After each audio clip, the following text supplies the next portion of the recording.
નમસ્કાર, આપ જોઈ રહ્યા છો કમલ અને હું છું જીગર। ન્યૂઝરૂમ લાઈવમાં આપનું સ્વાગત છે। દર્શક મિત્રો, ન્યૂઝરૂમમાં અલગ અલગ સમાચારોની વિશ્લેષણ કરતા હોઈએ છીએ અને વાત આપ સુધી પહોંચાડવાનો પ્રયત્ન કરતા હોઈએ છીએ। મહત્વની ઘટનાઓ પર સતત અમે નજર રાખતા હોઈએ છીએ। આજના મહત્વના સમાચારો છે તેની પણ આજે ચર્ચા કરીશું। સૌપ્રથમ જે ગુજરાતના સમાચાર આવી રહ્યા છે તે જોઈશું, પરંતુ તમામ સમાચારોની વચ્ચે केंद्रीय सहकारिता मंत्री अमित शाह ग्रामीण बैंक ने लईने संबोधन करी रहा है, ते सांभळीए। मगर ये पर्याप्त नहीं। आजादी का अमृत महोत्सव है, हमने संकल्प करना चाहिए कि जो किया है इससे बहुत अच्छा अगले 100 साल में कर हमारा सहकारिता आंदोलन सदियों तक चले, इस प्रकार का मजबूत खाका भारत के अंदर खड़ा और हर राज्य में इसका व्याप बढ़ाना है। लगभग पैक्स के 13 करोड़ सदस्य हैं, इसमें से 5 करोड़ सदस्य ऋण लेते हैं और पैक्स लगभग हर साल 2 लाख करोड़ से अधिक का वितरण करता है। जब पैक्स करता है तो ऑटोमेटिकली डिस्ट्रिक्ट कोऑपरेटिव बैंक और state cooperative bank 2 lakh crore से आप मान लीजिए पैक्स की संख्या 5 गुना होती है। अभी 65,000 पैक्स कार्यरत है। अगर 3 लाख चलने वाले पैक्स बना देते हैं तो ये 2 लाख करोड़ 10 लाख करोड़ तक पहुंच सकता है। यही मैं आपको आज बताने के लिए यहां पर आया हूं। तो 10 लाख करोड़ के एग्रीकल्चर फाइनेंस का हमारा लक्ष्य रखना चाहिए सहकारिता के माध्यम से। और मित्रों, एक सबसे बड़ी समस्या है, कुछ पैक्स बीमार पड़ गए। हमने नए बायलॉज के अंदर इसका भी प्रोविजन सुझाया है राज्यों को कि जो बीमार पड़े हुए पैक्स है उसको एक समिति बनाकर साइड पे कर दिया जाए, नया पैक्स बनाया जाए। बीमार पैक्स को लिक्विडेट कर वो गांव के किसानों को सहकारिता के लाभों से वंचित नहीं रखना चाहिए। नया पैक्स बनाने का प्रोविजन भी कानूनन बायलॉज के अंदर और सहकारिता कानून में, राज्यों के सहकारिता कानून में परिवर्तन से करना पड़ेगा, तब जाकर हम 3 लाख पैक्स तक पहुंच पाएंगे। मित्रों, मैंने जो आपको कहा कि 10 लाख करोड़ का हमारा फाइनेंस का लक्ष्य होना चाहिए, मगर अभी तो स्थिति ये है 92 से 22 तक हमारी गिरावट हुई है। इस बात की चिंता मुझे अकेले को करने से कुछ नहीं होता। जब तक आप लोग चिंता नहीं करोगे ये कभी भी बढ़ेगा नहीं। हम सब के लिए ये चिंता का विषय है कि एग्रीकल्चर फाइनेंस सहकारिता के माध्यम से कम होता जा रहा है। और नाबार्ड की वार्षिक रिपोर्ट के अंदर भी इसके ने बहुत चिंता व्यक्त की है। आप सभी ने उसका अध्ययन किया ही होगा, ऐसा मैं मानता हूं। मित्रों, सहकारिता विभाग ने ढेर सारे इनिशिएटिव लिए हैं। हम एक सहकारिता यूनिवर्सिटी बनाने के लिए आगे बढ़ रहे हैं, एक डेटाबेस बनाने के लिए आगे बढ़ रहे हैं, जिससे कहाँ खाली जगह है और कहाँ सहकारिता को एक्सपांड करने की जगह है वो इंगित हो जाए। आप लोगों के पास भी हो, भारत सरकार के पास भी हो, राज्य सरकार के भी पास हो। एक एक्सपोर्ट हाउस भी बनाना चाहते हैं जो पैक्स से लेकर एपेक्स तक और कई प्रकार की अनेकविध सहकारी कोऑपरेटिव सोसाइटीज हैं, इनके उत्पादों को एक्सपोर्ट के लिए एक अच्छा प्लेटफॉर्म करेगी। जो हमारा ऑर्गेनिक प्रोड्यूस है किसानों का, इसके लिए भी अमूल के ब्रांड नेम के नीचे हम मार्केटिंग की व्यवस्था कर रहे हैं। हमने पैक्स के नए बायलॉज बनाने के लिए भी ढेर सारा इनिशिएटिव लिया है। इसके साथ साथ हमने सहकारिता के अंदर एक नए प्रकार की संवाद की व्यवस्था के लिए भी सहकारिता विभाग एक प्लेटफॉर्म खड़ा कर रहा है, जिसके माध्यम से आपकी समस्याओं को यहां तक पहुंचाने में सरलता रहेगी, राज्य तक पहुंचाने में सरलता रहेगी। गांव से लेकर डिस्ट्रिक्ट को जोड़ते हुए, राज्य को जोड़ते हुए दिल्ली तक एक मजबूत कम्युनिकेशन का प्लेटफॉर्म भी हम बनाने जा रहे हैं। पैक्स के कंप्यूटराइजेशन की बात मैंने कर ही दी। अभी पैक्स के माध्यम से हमने जैम से खरीदी का भी निर्णय करा है। जिससे पैक्स को पारदर्शिता लाने में बहुत बड़ी सरलता रहेगी। एक सहकारी नीति भी हम बना रहे हैं जिस पर बहुत तेजी से काम चल रहा है। काफी लोगों से सुझाव मांगे गए हैं, सुझाव मिले भी है। मेरा भी आप सबसे अनुरोध है कि आप सब भी इसके लिए सुझाव जल्द से जल्द भारत सरकार को भेजिए। मैं अंत में मित्रों इतना ही कहना चाहता हूं कि इस प्रकार के अधिवेशन परिणाम लक्षी बने, ये हमारी संस्कृति के अंदर, कार्य संस्कृति के अंदर ऐड करने की जरूरत है। ये सिर्फ मिलने जुलने का माध्यम नहीं बनने चाहिए, इसमें विचार होना चाहिए, विमर्श होना चाहिए, फैसले लिए जाने चाहिए और फैसलों के अमल करने की रणनीति भी बननी चाहिए। इस प्रकार के सम्मेलन को हम परिणाम लक्षी बनाने का एक संस्कार पैदा करें, एक नई कार्य संस्कृति पैदा करें।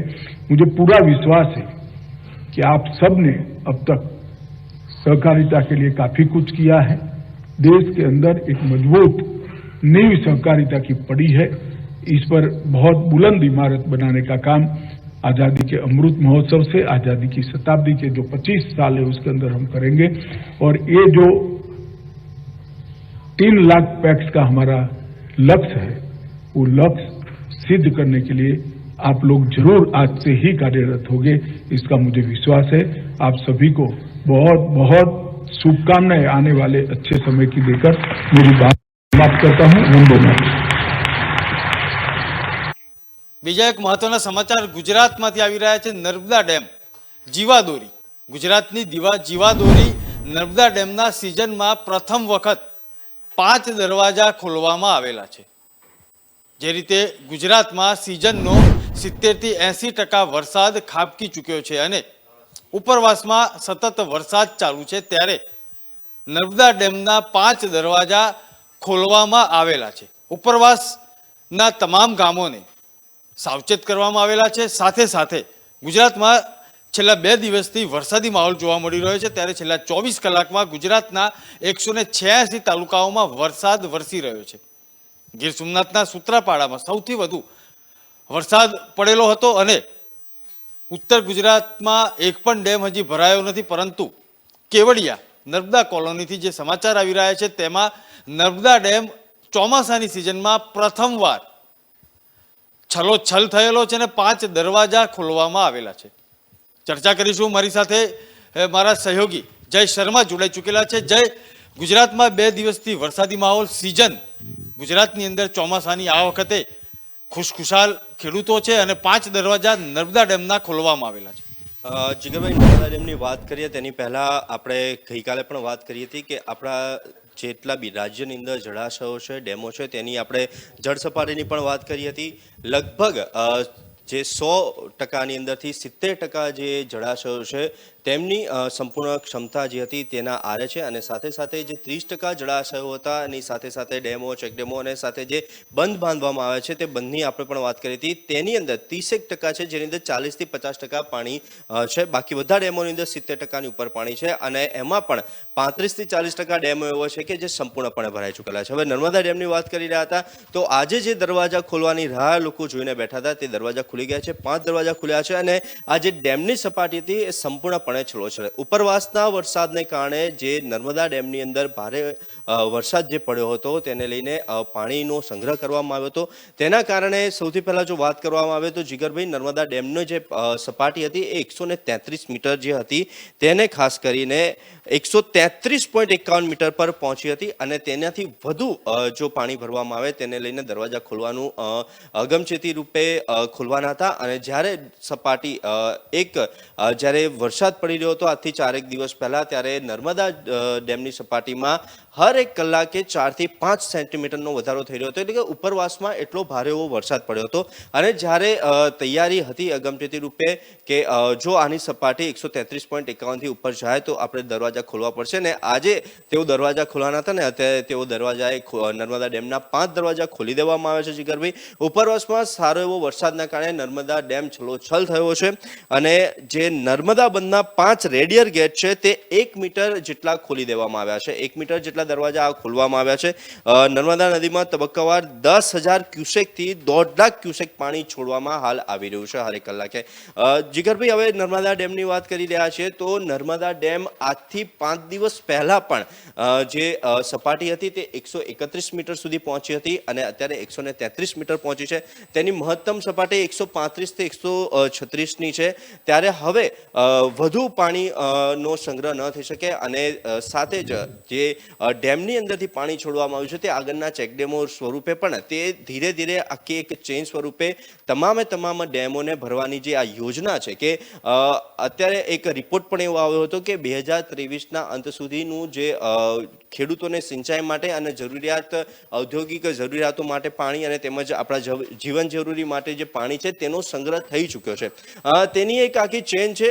તેના સંગ્રહ સ્વરૂપે તમામ જે મોટા ડેમોમાંથી છે તેમાંથી નાના ચેકડેમો ભરવામાં આવે છે અને ચેકડેમોમાંથી છેક એક ગામના તળાવો છે તે પણ જે જળાશયો છે જેમાંથી શુદ્ધ પીવાનું પાણી પણ મળી રહે છે અને સાથે સાથે અન્ય પ્રકારના સિંચાઈ માટેના પણ પાણી લે છે ખેડૂતો.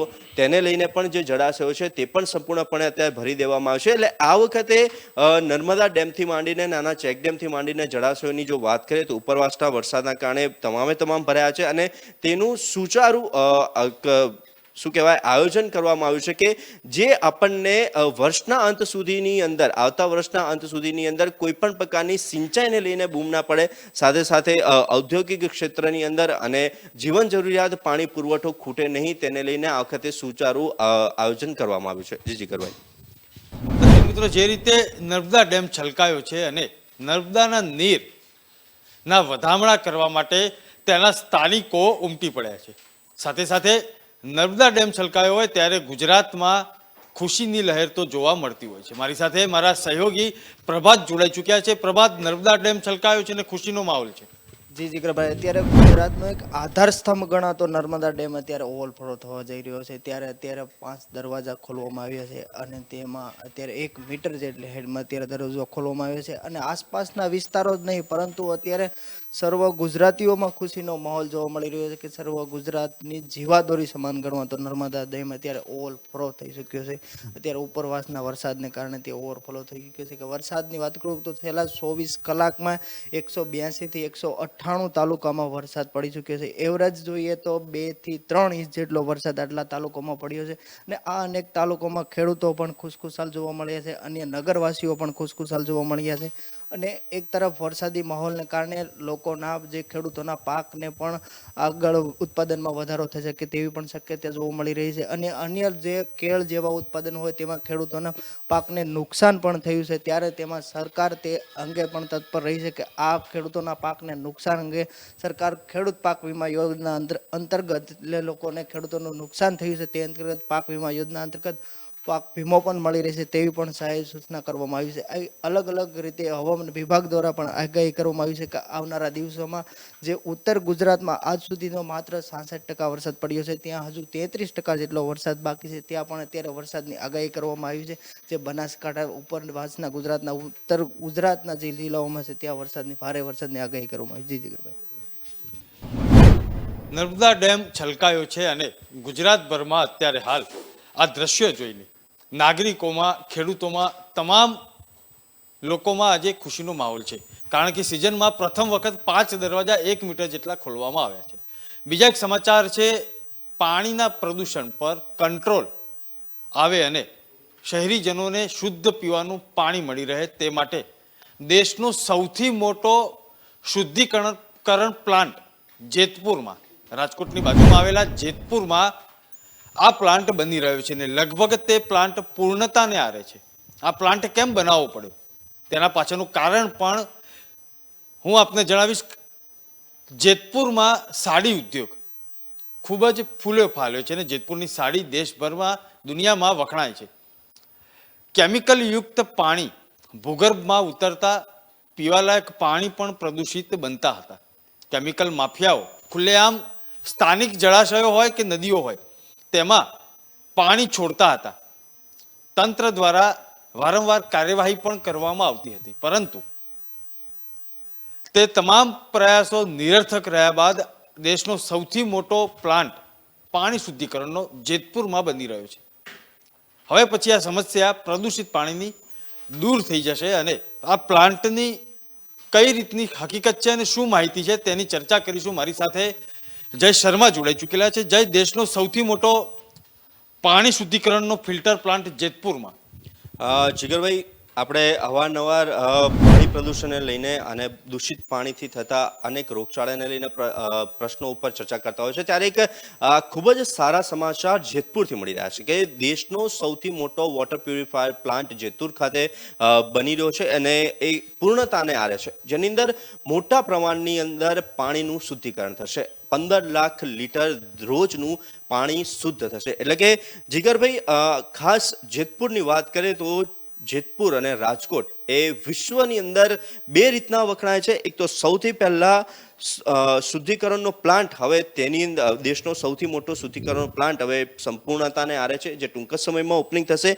પણ જેતપુર બીજી રીતના એ ઓળખાય છે કે વિશ્વની અંદર સૌથી મોટું કોટન પ્રિન્ટિંગ ના હબ અને વિશ્વની અંદર સૌથી સારામાં સારી કોટન પ્રિન્ટિંગની સાડીઓથી માંડીને કોટન ઉપર જે પ્રિન્ટ થાય છે, સાડી ઉદ્યોગથી માંડીને કાપડ ઉદ્યોગની અંદર જેતપુર અને રાજકોટ ખાસ કરીને ખૂબ જ મોટું નામ ધરાવે છે. વિશ્વ સ્તરની અંદર તેના કોટનના દુપટ્ટાથી માંડીને કોટનની સાડીઓ આખા વિશ્વની અંદર ઇમ્પોર્ટ એક્સપોર્ટ માટેની જે રો મટીરિયલ છે તે આપણને મળતું હોય છે. હવે સૌથી વધારે આ ઉદ્યોગની અંદર જ્યારે કાપડ ઉપર ડાઇંગ કરવામાં આવે છે તેનું જે કેમિકલ છે તેને લઈને અવારનવાર જેતપુરથી માઠા સમાચાર આવતા જ રહેતા હોય છે. જેતપુરની અંદર મોટા પાયે ઘણીવાર આપણે જોયું છે કે જળાશયોની અંદરથી મૃત માછલીઓ મળી આવે છે કે નદી નાળાની અંદરથી મૃત માછલીઓ મળી આવે છે. તેની પાછળનું કારણ આ હતું. સાથે સાથે ઘણીવાર આપણે અગાઉ પણ વાત કરી હતી કે પાણી, દોહડાયેલું પાણી, ત્યાં દોહડાયેલા પાણીની સૌથી વધુ સમસ્યા જેતપુર ખાતે હતી, કેમ કે ત્યાં સૌથી મોટા પ્રમાણમાં ઉદ્યોગો જે ઔદ્યોગિકરણ થયું અને તેના કારણે ત્યાં સૌથી મોટું જે ડાઇંગની ફેક્ટરીઓ છે તેમના કારણે જે કપડાં ડાય કરવામાં આવતા હતા, ત્યારબાદનું જે કેમિકલ છે તે એસઓપી વગર ઘણીવાર ત્યાંના જળાશયોમાં કે ત્યાંના નદી નાળાઓમાં ઓલેચી દેવામાં આવતું હતું. તેના કારણે પણ મોટી સમસ્યાઓ સર્જાતી હતી. પણ હવે તેને લઈને સરકાર દ્વારા પણ ઘણીવાર ત્યાંના એવા એકમો છે જે સૌથી મોટા એકમો છે તેને પણ સીલ કરવાની પ્રક્રિયાઓ હાથ ધરવામાં આવી હતી અને તે છતાં પણ હવે તે તમામ જે ડાઇંગના ઔદ્યોગિક એકમો છે તેનું પાણી હવે પ્યુરિફાયર થશે અને સાથે તેમાંથી અનેક જે પાણી જે છે તેની અંદર કે ફ્યુશક કરીને એક જે તેનું ઘટક છે તેના કારણે સૌથી મોટું નુકસાન થતું હોય છે તેનું શુદ્ધિકરણ કરવામાં આવશે. તેની થોડી વાત કરી લે તો અત્યાર સુધીમાં જે શુદ્ધિકરણની આપણે જે વાત કરી રહ્યા હતા જીગરભાઈ, તેમાં ખાસ કરીને પ્રિન્ટિંગ ઉદ્યોગ અને તેની અંદર જે વિશ્વભરમાં જે ફેમસ છે તેમાં પ્રિન્ટિંગ ઉદ્યોગ અને ખાસ કરીને કાપડના પ્રોસેસમાં કોસ્ટિકનો સૌથી મોટો ઉપયોગ થાય છે. આ કોસ્ટિક છે તેના કારણે સૌથી વધુ પાણી પ્રદૂષિત થઈ રહ્યું હતું અને તેને લઈને આ પ્લાન્ટની અંદર સૌથી મોટો શુદ્ધિકરણ પ્લાન્ટ બનવા જઈ રહ્યો છે અને તેમાં ખાસ કરીને 15 લાખ લીટર પાણીનું રોજે રોજ, એટલે 15 લાખ લીટર એટલે ખૂબ જ મોટી માત્રા થઈ અને આ પ્લાન્ટની અંદર રોજનું 15 લાખ લીટર પાણી શુદ્ધ કરવામાં આવશે. આ પ્લાન્ટની ખાસ જરૂરિયાત એની માટે પડી છે કે જે પ્રમાણે દિવસે ને દિવસે માત્ર રાજકોટની વાત નથી કરતા, આવા પ્યુરિફાયર પ્લાન્ટો નાના એકમોમાં પણ ઘણી જગ્યાએ છે જીગરભાઈ, પણ જેતપુર અને ખાસ કરીને રાજકોટની અંદર મોટા પાયે પ્રિન્ટિંગ અને ઔદ્યોગિક એકમો આવેલા છે જેની અંદર ડાઇંગના સૌથી વધારે, કેમ કે જીગરભાઈ જે આખો જે ડાઇનિંગનો બિઝનેસ છે તેમાં વાત કરીએ તો આપણે રોજના જેટલા માણસો છે તેટલા કપડાં પહેરતા હશે અને તેટલો સ્ટોક આપણે વેરહાઉસમાં જોતા હશે. સાડીને લઈને તમે જોતા હશો તો કે ઘરની અંદર આપણે એક સામાન્ય માણસના ઘરની વાત કરીએ તો તેના તિજોરીથી માંડીને વોર્ડરોબની અંદર બી મિનિમમ 40 થી 50 સાડીઓ હોતી હશે અને સાથે સાથે એટલા જ પ્રમાણની અંદર કેટલા લોકો કપડાનો વેપાર કરે છે અને આ જે મોટા ઉદ્યોગ જગતની અંદર વેરહાઉસીસને મોટા પ્રમાણે આટલા પ્રમાણની અંદર કાપડ ડાઇંગ થતું હશે તો તેના માટે કેટલું પાણી વપરાતું હશે તે એક ખાલી આપણે આમ વિચારીએ ને જીગરભાઈ તો પણ આપણે જે મોટા પ્લાન્ટો જોતા હોય છે તો એક જળાશય છે તેટલું રોજનું પાણી, એક નોર્મલ જે આપણે બાગ બગીચાઓની અંદર જે નાનું તળાવ હોય છે તેટલું રોજનું પાણી એક એકમ દીઠ વપરાતું હશે. આવા ત્યાં નહીં હોય તો 120 થી 140 મોટા એકમો છે, નાના ઉદ્યોગોની વાત નથી કરતા પણ 120 થી 140 આટલા મોટા એકમો છે, એટલે કે રોજનું 140 તળાવ જેટલું પાણી ત્યાં પ્રોસેસિંગમાં વપરાતું હતું. હવે ચલો 140 જળાશય જેટલું 140 તળાવ જેટલું પાણી ત્યાં રોજે રોજ વપરાતું હતું. તેમાંથી આપણે સમજીએ કે 100 એકમોનું પાણી શુદ્ધિકરણ થતું હશે, પણ જે મોટા એકમો છે તેની ઉપર એસઓપી ને બધા તેના કડક નિયમો હોય છે, તેને લઈને તેઓ શુદ્ધિકરણ કરીને એ પાણી નદી નાળામાં વહેવડાવતા હોય છે. પણ ઘણા એવા એકમો છે જેઓ તેમનું જે ડાઇંગ પ્રોસેસિંગનું પાણી છે તે ગટરમાં કે ખુલ્લા નાળાની અંદર તેઓ તેનું ડાયરેક્ટ ટ્રેક્ટર કે ટ્રકો મારફતે તેને વહેવડાવી દેતા હોય છે. તેના કારણે જળસ્તરથી માંડીને ભૂગર્ભની અંદર તે પાણી ઉતરતું હતું અને ત્યાં મોટા એકમોના કારણે ત્યાં મોટા પાયે પાણીની સમસ્યાઓ સર્જાતી હતી. હવે તે સમસ્યાઓ પાણીની નહીં સર્જાય, કેમ કે એ તમામે તમામ ઔદ્યોગિકરણનું પાણી એક જ જગ્યાએ ઠલવવામાં આવશે અને ત્યાં વોટર પ્યુરિફાય કર્યા બાદ જ તે પાણીનો ઉપયોગ બી કરવામાં આવશે. અને જે ગંદુ પાણી હશે તેનું પણ તેઓ ઉપયોગ કરશે, જેની અંદરથી તેઓ મોટા પાયે તેના પ્યુરિફાયર કરીને જેવી રીતના અલગ અલગ જગ્યાએ તેને સ્ટેનિટાઇઝ કરીને અને સાથે સાથે તે પાણીની અંદરથી જે ઘટક તત્વો છે તે મંદ કરીને, કેમ કે સંપૂર્ણપણે નાસ્તો નથી પાવાના જીગરભાઈ, પણ તે ઘટક તત્વો મંદ કરીને પણ તે પાણીને વહેવડાવશે.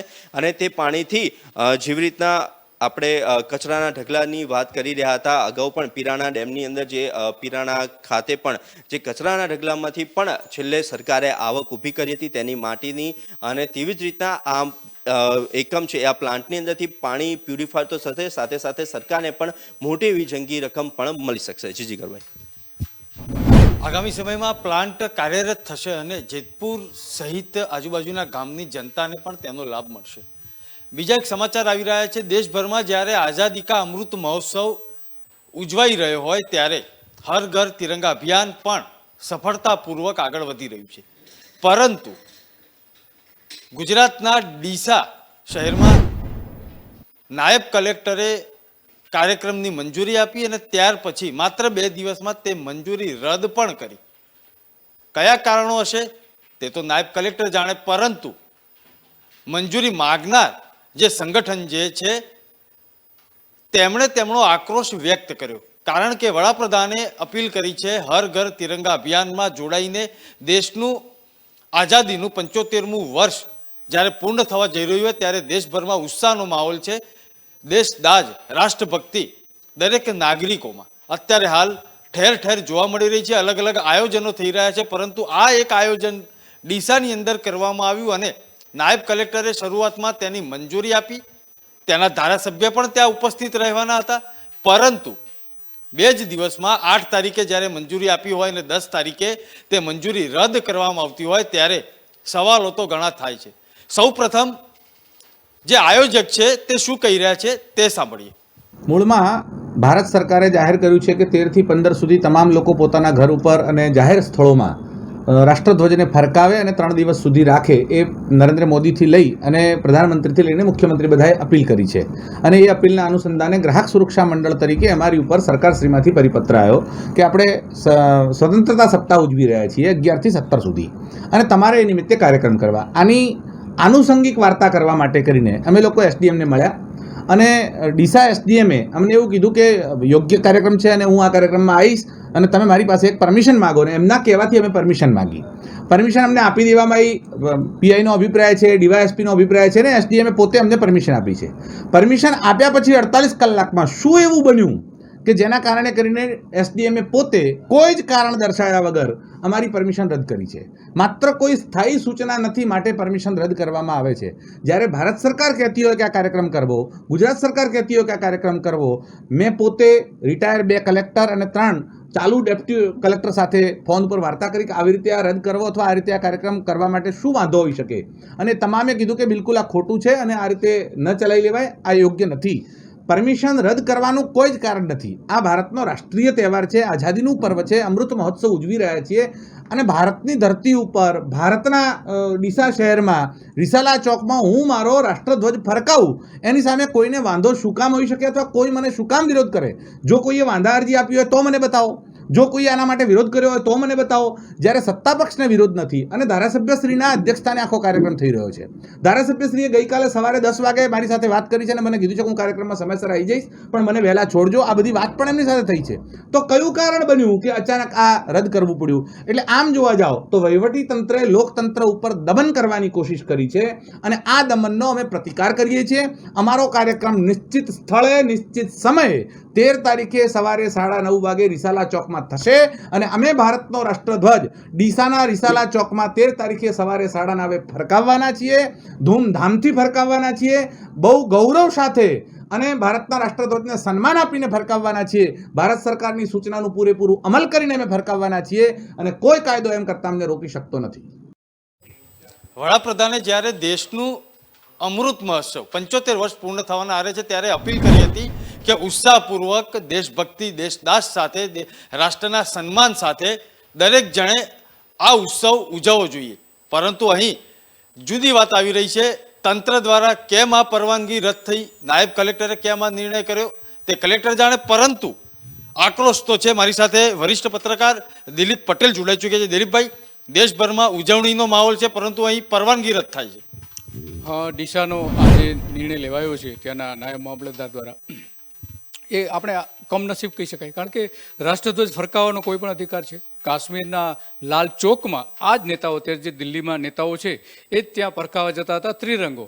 તો આ તો ડીસા છે. ડીસા એ કોઈ કાશ્મીર નથી કે લાલ ચોક નથી કે જ્યાં ત્રાસવાદીઓ આવતા હોય કે ત્રાસવાદીઓ એટેક કરવાના હોય કે ત્રાસવાદીઓ ત્યાં જુદા પ્રકારના ઝંડા ફરકાવતા હોય. આ તો દેશનો શાન, જે દેશની જે શાન છે એ ત્રિરંગો ફરકાવવાનો છે. એમાં કિશોરભાઈ દવેએ માંગણી કરી છે કે ભાઈ અમે 13 તારીખે અહીંયા ધ્વજવંદન કરવા માંગીએ છીએ. જે રીતે આખા દેશમાં કેમ્પેન ચાલી રહ્યું છે એ ધ્વજ ત્રિરંગો લહેરાવવા માટેનું, તો એના ભાગ રૂપે કહે છે કે અમે કરીએ છીએ. માત્ર આ એક જે ડીસામાં જે નિર્ણય લેવાયો છે, મને લાગે છે કે એની પાછળના ઘણા બધા કારણો હોઈ શકે. જો કે કિશોરભાઈ એના કારણો નથી બતાવતા, પરંતુ એમને મંજૂરી મળી અને મંજૂરી મળ્યા પછી તાત્કાલિક રદ કરી દેવામાં આવી. કેમ રદ કરી દેવામાં આવી એના કારણો કિશોરભાઈ પણ નથી કહી શકતા કે નથી ડીસાના નાયબ મામલતદાર પણ કહી રહ્યા. તો આની પાછળના જે આપણે જે કિશોરભાઈને જે જાણીએ છીએ, કિશોરભાઈ દવેને જે જાણીએ છીએ આપણે કે એક સારા વક્તા છે, બુદ્ધિશાળી ગુજરાતના જે કેટલાક વ્યક્તિઓ છે એમાંના એક છે. એ સારું રાજકીય જ્ઞાન ધરાવે છે અને એની પાસે એટલી બધી ઇન્ફોર્મેશન છે કે જે ઇન્ફોર્મેશન કદાચ ગુજરાતના કોઈ નાગરિક પાસે પણ નહીં હોઈ શકે. ત્રાસવાદીઓથી લઈને દેશમાં કયા પ્રકારના કેટલી ધાર્મિક બાબતો છે એની ઘણી બધી વિગતો એની પાસે છે. અને કદાચ બની શકે કે આ કિશોરભાઈ જે રીતે ત્યાં કામ કરતા હતા અને લોકો સાથે રહીને કામ કરી રહ્યા છે, તો લોકોને એને જબરદસ્ત ત્યાં સમર્થન મળી રહ્યું છે. કારણ કે એની પાસે જે માહિતીનો ભંડાર જે છે એ ભંડાર, એમાં ખાસ કરીને કેટલા ત્રાસવાદીઓના હુમલાઓ થયા દેશમાં, કાશ્મીરમાં અથવા તો સરહદ ઉપરના કેટલા દેશની અંદરના ભાગમાં હુમલાઓ થયા, એની બધી જ વિગતો કિશોરભાઈ પાસે છે. અને કિશોરભાઈ નાની નાની વિગતોથી કોઈ પણ સત્તાધીશને પરેશાન કરી શકે એવી એમની પાસે આવડત છે, એવી એમની પાસે ઇન્ફોર્મેશન છે. અત્યારે ઇન્ફોર્મેશન ટેકનોલોજીથી લઈને ઇન્ફોર્મેશનનો જે જમાનો જે છે એને અનુરૂપ કિશોરભાઈનું જ્ઞાન છે. અને એટલા માટે કદાચ એ જે ડીસાના ચોકમાં 13 તારીખે કદાચ બની શકે કે એમના ત્રિરંગો ધ્વજ ફરકાવી અને જે વિગતો આપવાના હોય એ વિગતો આઈબી પાસે આવી હોય, બની શકે. આ એક અનુમાન છે. આઈબી દરેક બાબતોમાં ધ્યાન રાખતી હોય છે, ફોન ટેપ પણ કરતી હોય છે, કાયદેસર અને ગેરકાયદેસર બંને રીતે.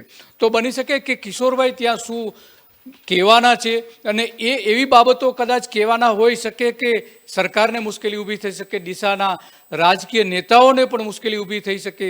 જોકે આ કાર્યક્રમમાં હાજર રહેવાના હતા ત્યાં સ્થાનિક ધારાસભ્ય જે છે ડીસાના, એ હાજર રહેવાના હતા, શશિકાંતભાઈ, એવું કિશોરભાઈનું કહેવું છે. અને એટલે બની શકે કે કિશોરભાઈ કદાચ આ બધી વિગતો જાહેરમાં ન પણ કહે, પરંતુ સરકાર પાસે કોઈ એવી ઇન્ફોર્મેશન આવી હોય અને તત્કાલિક એને એ રદ કરી દીધી હોય. પરંતુ ગમે તે કારણ હોય, માત્ર અનુમાનોના આધારે એની કોઈ રદ કરી દેવી, જે મંજૂરી આપી હોય એ રદ કરી દેવી એ કોઈ પણ રીતે યોગ્ય નથી. અને જ્યારે 75 વર્ષની આપણે આઝાદીની ઉજવણી કરી રહ્યા હોય ત્યારે તો કોઈ પણ સંજોગમાં નથી. જે હક ભારતીય જનતા પાર્ટીની સરકારને ધ્વજવંદન કરવાનો હક છે, એવો સામાન્ય નાગરિકને, ઝૂંપડપટ્ટીમાં રહેતા નાગરિકને કે ફૂટપાથ ઉપર રહેતા નાગરિકને એ પોતાનો ધ્વજવંદન કરવાનો અધિકાર છે. એ જ અધિકાર કિશોરભાઈને પણ છે. તો કિશોરભાઈને ધ્વજવંદન કરવા દેવું જોઈએ એવું સ્પષ્ટપણે કાયદો કહે છે. કાયદા વિરુદ્ધ કોઈ પણ રીતે મામલતદાર, ડીસાના નાયબ મામલતદાર આ રીતનું વર્તન કરી શકે નહીં. કેમ વર્તન કર્યું છે એની પાછળના કોઈ કારણો તો લેખિતમાં તો આપવામાં નથી આવ્યા. જે એમને મંજૂરી આપી હતી અને એકાએક એમને રદ કરી દીધી, એમાં પણ કારણ નથી આપવામાં આવ્યો. માત્ર ને માત્ર થોડા જે એક ઉલ્લેખ કરવામાં આવ્યો છે એ પણ એક નજીવો ઉલ્લેખ છે. તો આ બધી જ બાબતોમાં સરકારે પણ દરમિયાનગીરી કરવી જોઈએ, કારણ કે કોઈ પણ નાગરિકને ત્રિરંગો ફરકાવવાનો અધિકાર છે અને એના ભાગરૂપે આ કિશોરભાઈને પણ ત્યાં ત્રિરંગો ફરકાવવા દેવો જોઈએ. દર્શક મિત્રો, જે રીતે તિરંગા અભિયાન, હર ઘર તિરંગા અભિયાન દેશભરમાં ચાલી રહ્યું છે, અત્યારે હાલ ગુજરાતના મુખ્યમંત્રી ભૂપેન્દ્રભાઈ પટેલ સંબોધન કરી રહ્યા છે, તે સાંભળીએ. પૂર્ણ શબ્દો અને વટેશ્વરની ભેટ આપવા બદલ આપનો હૃદયપૂર્વક અમે આભાર માનીએ છીએ. હવે વેળા છે આજના લાભાર્થીઓને ચેક વિતરણની. આજના વિશિષ્ટ અવસરે ગ્રામ વનની કપાત પછી મળે લાભાર્થીઓને માનનીય મુખ્યમંત્રી પોતાના વરદ હસ્તે ચેક અર્પણ કરશે. સર્વપ્રથમ લાભાર્થી છે સરપંચ શ્રી ગ્રામ પંચાયત કઠલાલ શ્રી જશુભાઈ ઝાલા, સામાજિક વનીકરણ વિભાગ નડિયાદ. બીજા એક સમાચાર છે ગુજરાત યુનિવર્સિટીને લઈને, કારણ કે ગુજરાત યુનિવર્સિટી પણ 21મી સદી અને ડિજિટલ યુગ સાથે આગળ વધી રહ્યું છે. હવે આ ગુજરાત યુનિવર્સિટીમાં પણ ઘેર બેઠા ઓનલાઈન અભ્યાસ કરી શકાશે. 10 જેટલા પોસ્ટ ગ્રેજ્યુએટ પ્રોગ્રામ્સ ઓનલાઈન અભ્યાસ કરવા માટે સત્તાધીશોએ નિર્ણય લીધેલો છે. કયા કયા અભ્યાસક્રમો છે અને કઈ રીતે વિદ્યાર્થીઓને, ગુજરાતના તમામ વિદ્યાર્થીઓને લાભ થશે તેની પણ વાત કરીશું. મારા સહયોગી જય શર્મા જોડાઈ ચૂક્યા છે મારી સાથે. જય, જે રીતે પોસ્ટ ગ્રેજ્યુએટ 10 જેટલા પોસ્ટ ગ્રેજ્યુએટ કોર્સિસ હવે ઓનલાઈન ભણી શકાશે. સૌથી પહેલાં જે આપણે સરકારની ન્યૂ એજ્યુકેશન નીતિની વાત કરીએ તો તેની અંદર જે પ્રમાણે ફેરફાર કરવામાં આવ્યો છે, એક તો સૌથી પહેલાં બોર્ડની એક્ઝામથી માંડીને જીઈઈ, નેટની તેવી તમામ પ્રકારની એક્ઝામો એનટીઈ લેશે. એની સાથે સાથે જે શિક્ષણ છે તેની અંદર ખાસ કરીને જે નવી શિક્ષણ નીતિ છે તેની અંદર પ્રેક્ટિકલ એજ્યુકેશન ઉપર પણ ખાસ ધ્યાન મૂકવામાં આવ્યું છે. જેની અંદર આપણે અત્યાર સુધીમાં જે સ્કૂલની અંદર જે ભણતા હતા, જે શાળામાં આપણે ભણી રહ્યા હતા, કે માત્ર આપણે વાંચી રહ્યા હતા, સમજી રહ્યા હતા અને સમજીને લખી રહ્યા હતા, તે એક આપણી અત્યાર સુધીની શિક્ષણ પ્રણાલીમાંની હતી. તેની અંદર હવે એજ્યુકેશનની અંદર ન્યૂ એજ્યુકેશન જે આવ્યું છે તેની અંદર ખાસ કરીને પ્રેક્ટિકલ, જેની અંદર ત્યાંના વિદ્યાર્થીઓને સુથારી કામથી માંડીને, ઇલેક્ટ્રિકથી માંડીને, મિકેનિકલથી માંડીને તેવા અન્ય કોર્સનો પણ સમાવેશ થયો. આ જ અંતર્ગત તેની અંદર આપણે છેલ્લા કોરોના કાળની અંદર 2 વર્ષની અંદર એજ્યુકેશન સિસ્ટમમાં પણ ઘણો એવો ચેન્જીસ થયો છે. જે રીતના સ્માર્ટ સ્કૂલો બની, સ્માર્ટ કોલેજો બની, તેવી જ રીતના હવે સ્માર્ટ એજ્યુકેશન સિસ્ટમ બની છે. તે અંતર્ગત જો વાત કરવામાં આવે તો ઓનલાઈન જે સ્ટડી છે, સૌથી પહેલાં તો તેને લઈને 2 ભાગ પડી ગયા હતા કે ઓનલાઈન અંદર સમજમાં નથી આવી રહ્યું, ઓનલાઈન શિક્ષણ એક્ટિવ નથી. પણ જ્યારે ધોરણ 10 અને 12નું રિઝલ્ટ આવ્યું ત્યારે લોકોને સમજ પડી કે ઓનલાઈન શિક્ષણથી કેટલા પ્રકારના ફાયદા થઈ શકે છે અને ઓનલાઈન શિક્ષણના કારણે આપણે કેટલું જ્ઞાન મેળવી શકીએ છીએ. તે અંતર્ગત ગુજરાત યુનિવર્સિટીની અંદર કોર્સિસ છે, જે 10 જેટલા પોસ્ટ ગ્રેજ્યુએશન પ્રોગ્રામ્સ છે તેના કોર્સિસ હવે ઓનલાઈન કરી દેવામાં આવ્યા છે. તે ખૂબ જ સારા સમાચાર છે.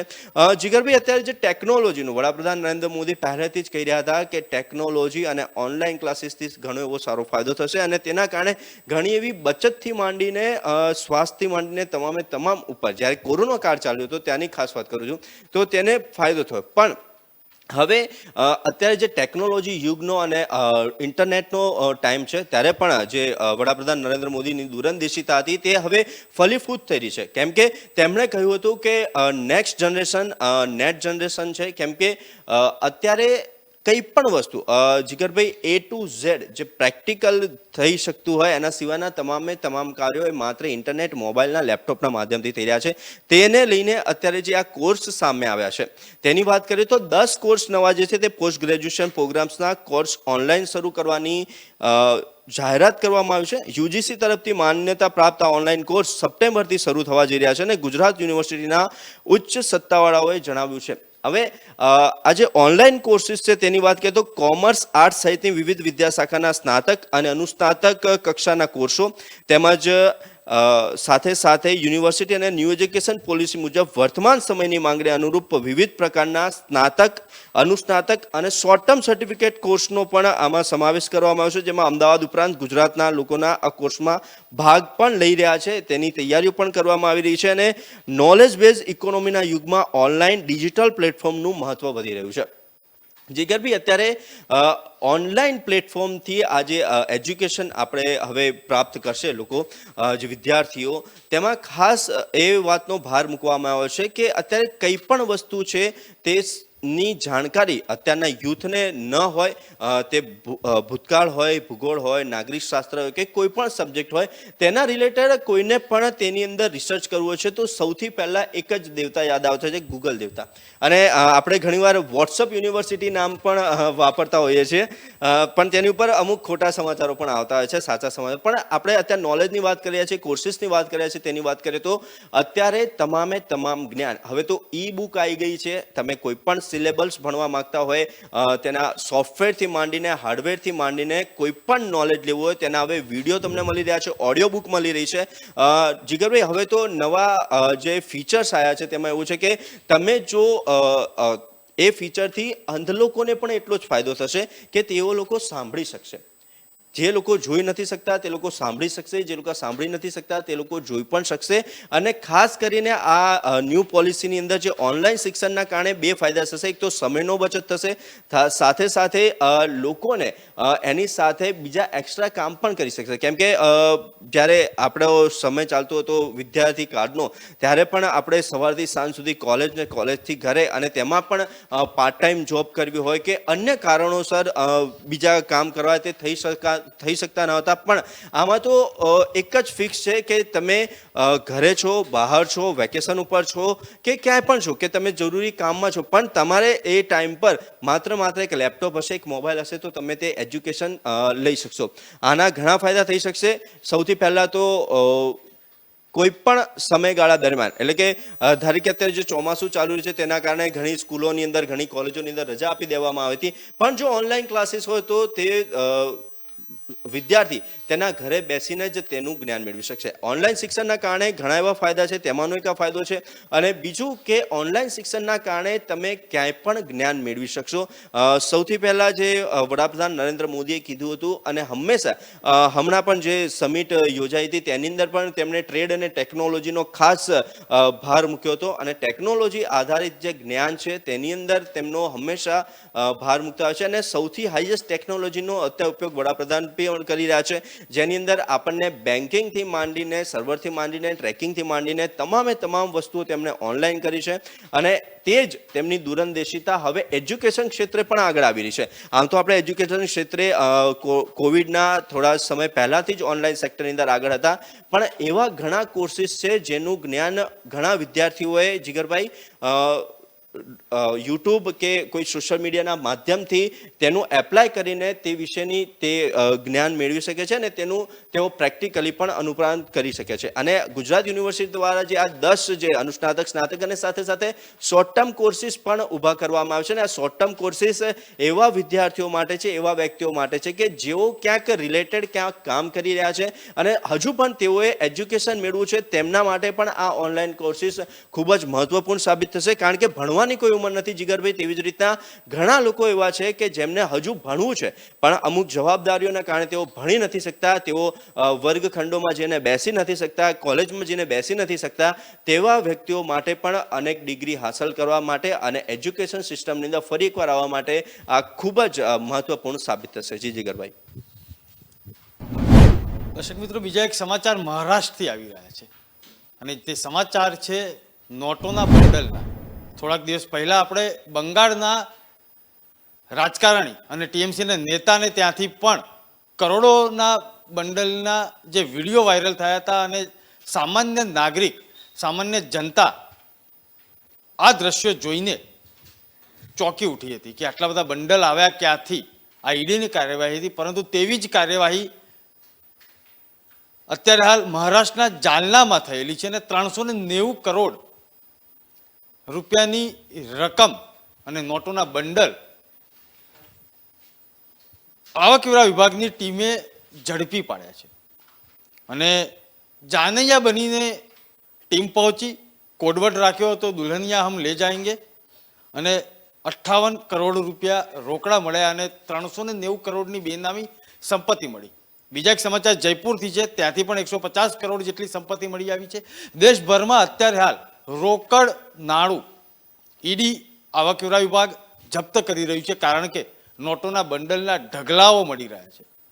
ક્યાંથી આવ્યું આ કાળું નાણું, અથવા તો શું ઉપયોગમાં લેવાનો હતો, તમામ પર સવાલો છે, પરંતુ કાર્યવાહી અત્યારે થઈ રહી છે. મારી સાથે મારા સહયોગી તપસ્વી આચાર્ય જોડાઈ ચૂક્યા છે. તપસ્વીભાઈ, નોટોના બંડલ ઢગલે ઢગલા, લોકો આશ્ચર્યમાં છે. જીગરભાઈ, 58 કરોડ રૂપિયાના બંડલ જ્યારે મળ્યા ત્યારે જે સીબીઆઈના અધિકારી અથવા તો પોલીસ અધિકારીઓ હતો એ પણ અચંબામાં મુકાઈ ગયા હતા. એક ન્યૂઝપેપર આજે જ્યારે આપણે સ્ટેટમેન્ટ ન્યૂઝમાં ચલાવીએ છીએ ત્યારે એક ન્યૂઝપેપરે એ પણ સ્ટેટમેન્ટ આપ્યું છે કે આ પૈસા આવ્યા ક્યાંથી. તો એક ન્યૂઝપેપરે એ રીતના જે ક્વેશ્ચન પૂછ્યો છે એની સાથે જવાબ પણ એવો જ આવ્યો છે કે જે રીતના રાજકારણીઓ જે છે એ પોતાની અધધ સંપત્તિ જે છે એ અલગ અલગ બેંકમાં અથવા તો અલગ અલગ બિઝનેસમાં રોકાણ કરતા હોય છે, ત્યારે આ રીતના એક નાના એવા ગામડામાંથી 58 કરોડથી પણ વધુ રકમ જે છે એ જણાય છે. પ્લસ 26 કિલો તો ત્યાં સોનું પકડાણું છે સાથે સાથે.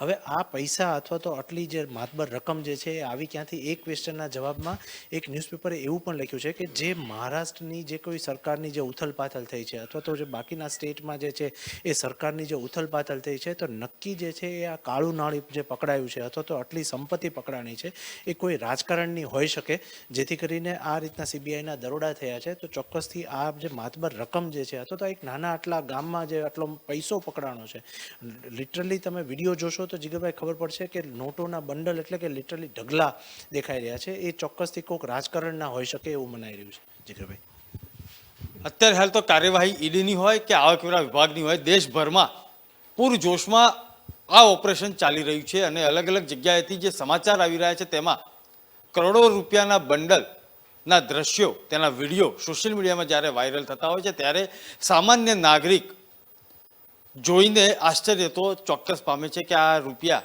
મારા અને તમારા છે. તો તેનો સવાલ પણ કદાચ હામાં જ હોય, પરંતુ સરકારી સંપત્તિને નુકસાન પણ પહોંચનારા આ તત્વો ક્યારે ઝડપાશે તે પણ એક સવાલ છે. બીજા એક સમાચાર આવી રહ્યા છે દેશના રાજકારણને લઈને, કારણ કે 2024ની ચૂંટણીઓની તૈયારીઓ જાણે વિપક્ષ પણ કરી રહ્યું હોય અને તેના ભાગ રૂપે અલગ અલગ પક્ષો એકત્રિત થઈ રહ્યા છે.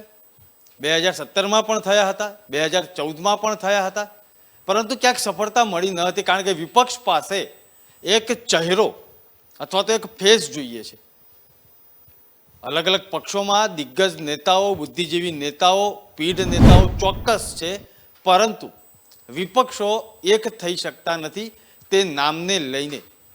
પરંતુ આ વખતે દેશના રાજકારણમાં મહારાષ્ટ્ર અને બિહાર અને ત્યાર પછી જે એક સમીકરણો બંધાયેલા છે તેમાં નીતિશ કુમાર નામનું એક ચહેરો જે છે તે વિપક્ષને જાણે એક આશા જન્મી છે.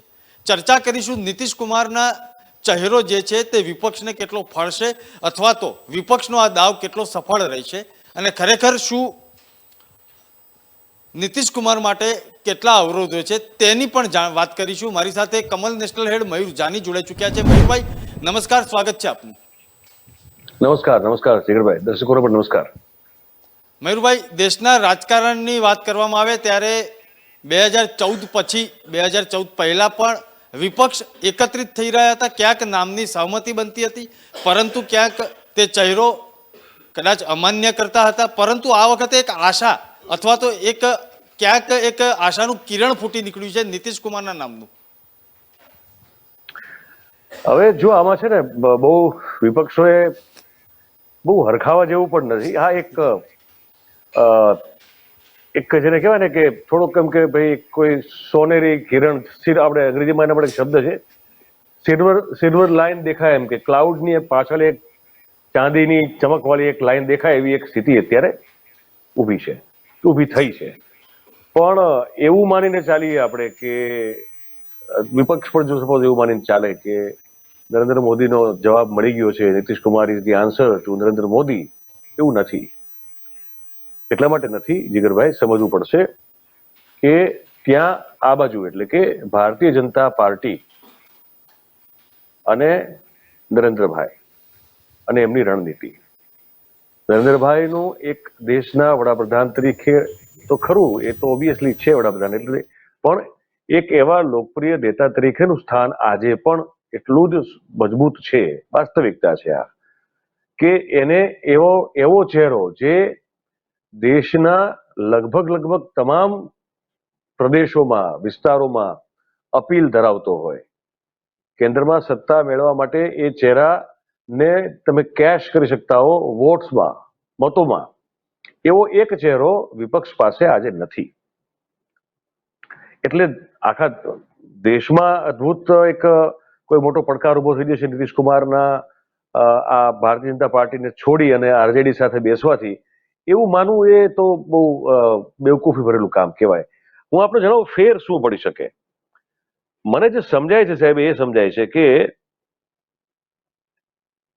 તમે જો જુઓ તો હિન્દી હાર્ટલેન્ડ કહેવાય છે આને, બરોબર છે. ઉત્તર પ્રદેશ, બિહાર, સાથે સાથે આપણે ઝારખંડ પણ જોડી દો, ઉત્તરાખંડ પણ જોડી દો, બરોબર છે. આ જે છે ને હિન્દી હાર્ટલેન્ડ કહેવાય છે. 80 સીટો ત્યાંથી લોકસભાની આવે છે યુપીમાંથી સાહેબ, બરોબર છે.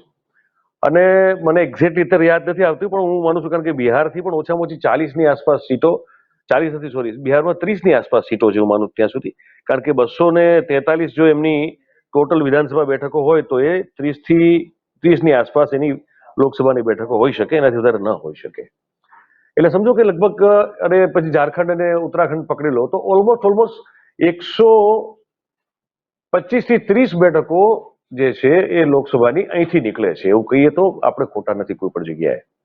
એ સ્થિતિમાં જો સમાજવાદી પાર્ટી ઉત્તર પ્રદેશમાં ખરેખર મહેનત કરે અને કોઈક ફેરફાર લાવી શકે in terms of winning ratio in Lok Sabha, અને જો બિહારમાં નીતિશ અને તેજસ્વી સાથે મળી અને જો લોકસભામાં બહુ એક મોટો પડકાર ફેંકી શકે ભારતીય જનતા પાર્ટીને, તો એ હિન્દી હાર્ટલેન્ડના હોવાના કારણે એક ચેલેન્જ ઊભી કરી શકે છે ભારતીય જનતા પાર્ટીને. જે પ્રકારની બહુમતી 2019માં મળી હતી એને ચેલેન્જ કરવા, એને પડકાર આપવા માટે. પણ શું નીતિશ કુમાર જે છે એ દક્ષિણના રાજ્યોમાં એક લોકપ્રિય ચહેરો ગણી શકાય ખરા? પછી આંધ્રપ્રદેશ હોય કે કર્ણાટક હોય કે તમિલનાડુ હોય કે તેલંગાણા હોય કે કેરળ હોય? તો જવાબ છે કે ના, એ પોસિબલ નથી. શું બંગાળમાં મમતા બેનર્જી નીતિશ કુમારને પોતાનાથી ઉપર માનશે વડાપ્રધાન પદ માટે? શક્ય નથી. કોંગ્રેસ જે સાવ ખલાસ થવાની તૈયારીમાં છે, એ આજે પણ કોઈને રાષ્ટ્રીય સ્તરના નેતા માનવા તૈયાર નથી.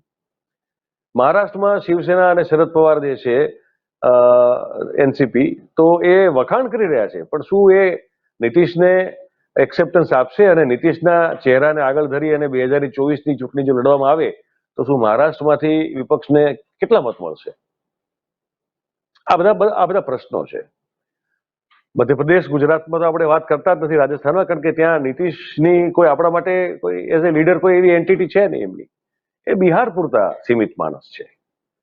બિહાર અને આ આસપાસનો જે વિસ્તાર છે ત્યાં એમની લોકપ્રિયતા, એનાથી આગળ નથી, એનાથી ઉપર પણ નથી, નીચે પણ નથી, પાછળ પણ નથી. તો એટલી સીમિત વિસ્તારમાં લોકપ્રિયતા ધરાવતો નેતા એ દેશ આખાના વડાપ્રધાનના પદના ઉમેદવાર તરીકે વિપક્ષ દ્વારા કેવી રીતે ઘોષિત થઈ શકે, એની પાછળનું લોજિક શું હોઈ શકે, એ એક બહુ મોટો સમજવા જેવો પ્રશ્ન છે.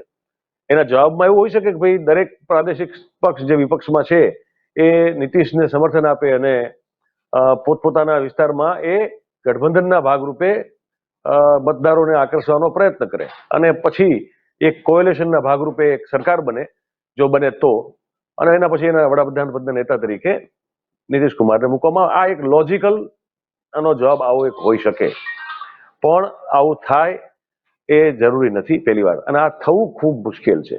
દરેક જે સુબાઓ છે પોતપોતાના રાજ્યના, એ દરેકના ઈગો બહુ મોટા છે. અરવિંદ કેજરીવાલ આમાં પોતાની જાતને ક્યાંય જોતા જ નથી. એ કહે છે કે એકલા ચાલો રે, હું એકલો જ લડી લેવાનો છું, મારે આમાંથી કોઈ સાથે બેસવું નથી, મારે કોઈ સાથે ઉઠવું નથી, મારે આમ સાથે કોઈ લેવા દેવા જ નથી. એટલે નરેન્દ્રભાઈ જેમ કોઈને કંઈ ગણતા નથી, એમ કેજરીવાલ આમાંથી કોઈને કંઈ ગણતા નથી. એટલે બહુ વિચિત્ર સ્થિતિ છે આખી દેશમાં અત્યારે. હું નથી માનતો જીગરભાઈ કે 2024ની ચૂંટણીમાં કોઈ કોઈ એવું સમીકરણ ખરેખર વિપક્ષ ઊભું કરી શકે કે જે નરેન્દ્રભાઈને જ ખરેખર ચેલેન્જ કરી શકે, એવી હાલ કોઈ સ્થિતિ દેખાતી નથી. કારણ કે એક સાંધવ તો 13 તૂટે એવી સ્થિતિ છે. અને આપણને હજી ખબર નથી કે આવનારા 2 વર્ષમાં કયા પ્રદેશના કયા મુખ્યમંત્રી કે કયા નેતાના ઘરે ઈડી પહોંચવાની છે, કેટલા કરોડ કે કેટલા જમીનના ગોટાળાઓ મળવાના છે, કેટલી કરપ્શનની ડાયરીઓ મળવાની છે. આપણે હજી એનાથી અજાણ છીએ, કારણ કે આ તો બધું ભવિષ્યના ગર્ભમાં છુપાયેલું છે. એટલે આપણને ખબર નથી, પણ આવું થશે એમાં કોઈ બે મત નથી. તો અત્યારથી 2024નું સ્પેક્યુલેશન કરવું અને એવું માનીને ચાલવું કે નીતિશ કુમાર હવે બની શકે, અથવા તો એને લઈને ડિબેટ પણ થાય વિપક્ષમાં, મને લાગે છે કે બહુ વહેલું છે આ બધું કરવું અત્યારે. કારણ કે પહેલા તો ત્યાં એક તમે કોમન મિનિમમ પ્રોગ્રામ ઉપર બધા આવીને બેસો તો ખરા, અને એક સ્ટ્રેટેજી, એક રણનીતિ નક્કી કરો કેવી રીતે તમે, કારણ કે સામે જે લોકો છે એ લોકો ચૂંટણી લડવાના ચેમ્પિયન લોકો છે અને જીતવાના ચેમ્પિયન લોકો છે. અને ત્યાં એક જ વ્યક્તિ છે અને એ કેમ થાય છે બધું, ભલે કહેવાય છે બધું ડેમોક્રેટિક રીતે થતું હોય, પણ વાસ્તવિકતા છે કે એક વ્યક્તિ નિર્ણય લે છે, બાકીના બધા ચૂપચાપ એને ફોલો કરે છે. એટલે બહુ મુશ્કેલ છે 2024માં અત્યારથી વાત ભલે કરતા હોઈએ આપણે, પણ બહુ મુશ્કેલ છે વિપક્ષ માટે. અને ચમત્કારની વાત કરીએ, ચમત્કારો દેશમાં બહુ થયા છે ને. અચાનક સાહેબ બગાસું ખાતા પતાસું મોઢામાં આવી જાય, આઈ ગુજરાલ જેવા માણસ વડાપ્રધાન થઈ જાય, દેવેગૌડા જેવા માણસ વડાપ્રધાન થઈ જાય, જેને પોતાના મત વિસ્તારની બહાર કોઈ ઓળખતું ન હોય. આઈ ગુજરાલને તો કોઈ પોતાનો મત વિસ્તાર જ નહોતો. એ તો એક ઇન્ડિયન ફોરેસ્ટ સર્વિસના ઓફિસર હતા. જિંદગી આખી એમણે પોતે એમાં કાઢેલી છે, IFSમાં કાઢેલી છે. તો એ લોકો પણ વડાપ્રધાન થઈ શકતા હોય. ચંદ્રશેખરને બનાવવાનું નક્કી થાય અને દેવીલાલ અચાનક તમને કહું કે કોસલામાંથી બિલાડું કાઢીને VP સિંહને વડાપ્રધાન પદના ઉમેદવાર તરીકે જાહેર કરે, એવું પણ આ દેશમાં થયું છે. મનમોહન સિંહ, જેને કોઈ રાજકારણનો અનુભવ નથી, એ અચાનક વડાપ્રધાન થાય, એ પણ આપણે જોયું છે.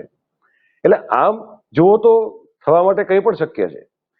પણ જે પોપ્યુલિસ્ટ પોલિટિક્સ કરતા જે નેતાઓ છે એની આપણે ગણતરી કરીએ તો આ બધા કોઈ બાય ફ્લુક નથી. મેં બાકીના દાખલા ઘણા બધા બાય ફ્લુક હતા. ઇવન નરસિંહ રાવ પણ બાય ફ્લુક હતા. નરસિંહ રાવ કોઈ વડાપ્રધાન પદના ઉમેદવાર માટેની રેસમાં ક્યારે હતા જ નહીં. તો એ બધા ફ્લુક હતા. પણ આ બધા તો ફૂલ ટાઈમ પોલિટિશિયન્સ છે અને વર્ષોથી એમની દરેકની ઈચ્છા છે કે એમના દેશના વડાપ્રધાન થવું છે. મુલાયમસિંહને પણ હજી મનમાં હજી પણ ઈચ્છા રહી, કારણ કે મુલાયમસિંહ ડિફેન્સ મિનિસ્ટર સુધી પહોંચી શક્યા, પણ પછી આગળ કંઈક કરી શક્યા નહીં. તો આ મહેચ્છા ઈચ્છા મહત્વાકાંક્ષા હોવી સારી વાત છે, એમાં કંઈ ખોટું નથી. પણ અચીવ કરવા માટે જે સાધન સામગ્રી જોઈએ, એ ગોલને પામવા માટે જે સાધન સામગ્રી જોઈએ તે હજી સુધી વિપક્ષ પાસે ક્યાંય પણ દૂર દૂર સુધી હોય. કોઈ સપ્લાય ચેઇન પણ આપણને એની દેખાતી છે નહીં. એટલે અંદરો અંદર ભલે એમાં વિખવાદ થાય, વિવાદ થાય કે આપણે કહીએ કે હવે તિરાડ પડી ગઈ છે, પણ એ સંધાયેલું હોય તો તિરાડ પડી આપણે કહી શકીએ ને આ સંધાણું જ નથી, તો તિરાડ તો કેવી રીતે પડવાની હતી. એટલે આ તો હજી બહુ કેવું છે, છાસ પેલું ભેંસ ભાગોળે ને છાસ છાગોળે એવી વાત છે બધી. પણ રાજકારણ છે એટલે આપણે ચર્ચા કરવી પડે અને એટલે આપણે કરી રહ્યા છીએ. પણ આમાં બહુ 24માં કોઈ બહુ દમ દેખાય એની વિપક્ષમાં એવું કંઈ લાગતું નથી. જીગરભાઈ જી મયુરભાઈ, આવનારા સમયમાં પણ સતત નજર રાખીશું ને આપણે વાત પણ કરીશું, દર્શક મિત્રોને પણ આ વાત પહોંચાડીશું. આપ મારી સાથે જોડાયા તે બદલ આપનો ખૂબ ખૂબ આભાર. દર્શક મિત્રો, બીજા એક સમાચાર છે. ગુજરાત પોલીસ છેલ્લા ઘણા સમયથી ગ્રેડ પે માટે એક આંદોલન કરી રહી હતી અને પોતાની એક માગણી હતી.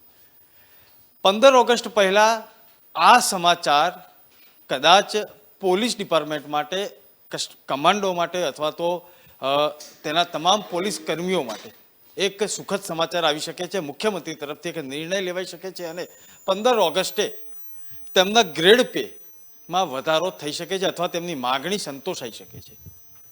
ચર્ચા કરીશું. મારી સાથે તપસ્વી આચાર્ય જોડાઈ ચૂક્યા છે. તપસ્વીભાઈ, 15 ઓગસ્ટે એક સુખદ નિર્ણય આવી શકે છે.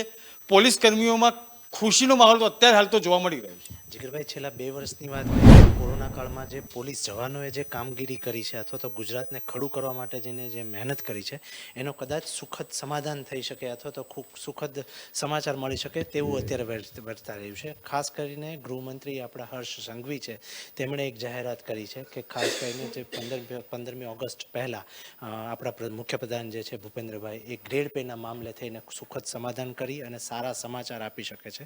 એટલે કે જે 1800થી સ્ટાર્ટ કરી અને 2500 સુધીના અલગ અલગ કેટેગરી વાઇઝ જે છે એ ગ્રેડ પે એટલે પોલીસ જવાનોને જે છે એ પોતાના વેતનમાં વધારો કરી શકે તેવી શક્યતાઓ દર્શાવી રહી છે. ખાસ કરીને જે વેતનમાં વધારો થવાના છે, જે પોલીસ કમાન્ડો છે અથવા તો જવાન જે છે જે બી ગ્રેડ અને સી ગ્રેડમાં કામ કરે છે તે લોકોનો પગાર જે છે એ 18,000થી સ્ટાર્ટ કરીને જે લોકોનો 15,000 હતો, 20,000 હતો, એ વધી અને 30,000 સુધીની આસપાસ થઈ શકે તેવા સારા સમાચાર કદાચ જે છે એ 15મી તારીખ પહેલાં ભૂપેન્દ્રભાઈ મુખ્યપ્રધાન જે છે એ કદાચ આપી શકે તેવી સંભાવનાઓ દર્શાવાઈ રહી છે. જી જીગરભાઈ, આશા રાખીએ કે આપણા સલામતી માટે સતત પોલીસ કર્મીઓ ખડે પગે હોય છે.